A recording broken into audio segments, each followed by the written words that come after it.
today's world of high-speed connection, text messaging, and social networking, we often find ourselves searching for information. There are millions of blogs on the internet. News, sports, politics, and tech. But I bring it all together for you and present it in a relentlessly unconventional fashion. My name is Zenny Abraham, and this is the Blog Report.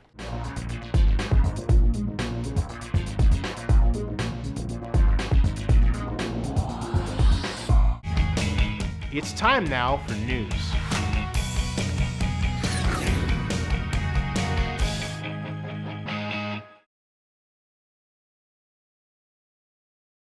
Hey everybody, it's Monday, and some of you are having those post-Olympic drawdown, letdowns, whatever you want to call it.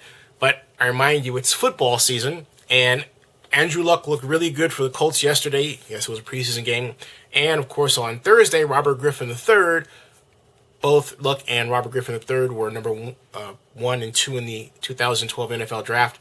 You can read, or rather see, interviews with both at Zenny62 on YouTube.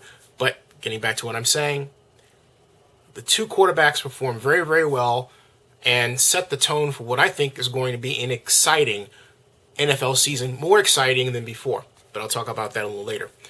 How about the London Olympic Games closing ceremony yesterday featuring Jessie J and that song that I can kind of get out of my head sometimes, but beyond that, I loved Monty Python's Eric Idle singing "Always Look on the Bright Side of Life." Love that song. And then how about the Spice Girls? I don't care what you say, but the Spice Girls coming out of retirement, for me, that was the highlight. I'm not going to sing their song. Here they are. You can see that they were there. Outstanding. And then just the overall pageantry and fireworks of the closing ceremony really, really get you excited about what has to go into the planning for a huge event like that. And I'm sure it makes anybody watching it want to be an event planner. Certainly true for me. That's a hard job if you can make a go of it and get clients. Just letting you know from experience of people I know who are event planners. But back to the part of talking about what's happening in pop culture.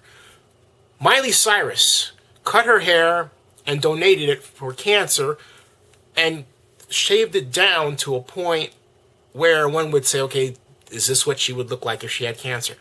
I think what Miley did is a sign that she has matured into a fine young woman as opposed to the sexualized girl that we're used to seeing. And thank you, Miley, for doing that and really for establishing yourself as a spokesperson and helping other people to at least think about getting involved in donating to causes like the curing of cancer. Bravo move on your part, and yes, keep the hair. It looks fantastic. Really sexy with the face and the cheekbones.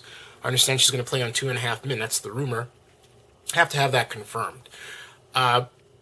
Also, Powerball, up to $305 million. Are you kidding me? Are you going to play? I mean, you can't win if you don't play, right?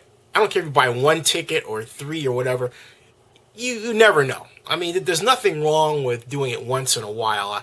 Yeah, the odds are really high. We all know that. We say that every time. It's like a broken record. It's one of those broken record repeated statements that sometimes makes me think that people are just robots that just repeat what they hear all the time. And the better you are at repeating it, the better you are as a robot. Well, anyway, I'm going off on that. The bottom line is, what the heck? Go and play it. It's not going to kill you. Hey, it might make you a lot richer if you win. Now, in closing, I've got to talk about the person at the top was Chad Johnson. Chad, I am beginning to think, has some type of issue with being successful because he occasionally does these self-destructive... Well, you know, look, Chad has never been arrested before. He's never been in trouble. But in terms of his history with teams and his ability to play doesn't match his actual performance of playing on the field. And then when he gets off the field, it's like he really doesn't seem to care about it too much. The Dolphins were his latest go, and admittedly, the Dolphins had no business firing him. It was a personal issue between he and his wife. Chad shouldn't have got into it. Chad should not have allegedly said, I don't give a blank about my career. You should, because now he's out of a job with the Dolphins. The VH1 reality show that he had with his wife Evelyn is canceled, and Evelyn is equally stupid, and if what is said is true, that she bought it with him as well and bought condoms behind his back. But of course, it's now reported by TMZ that this condom issue was actually part of their reality show. So reality TV becomes reality TV, the criminal version? I don't know. The bottom line is, I really hope Chad gets out of this and gets on with another team. The Dolphins really weren't the right team for him anyway. I just will leave it at that.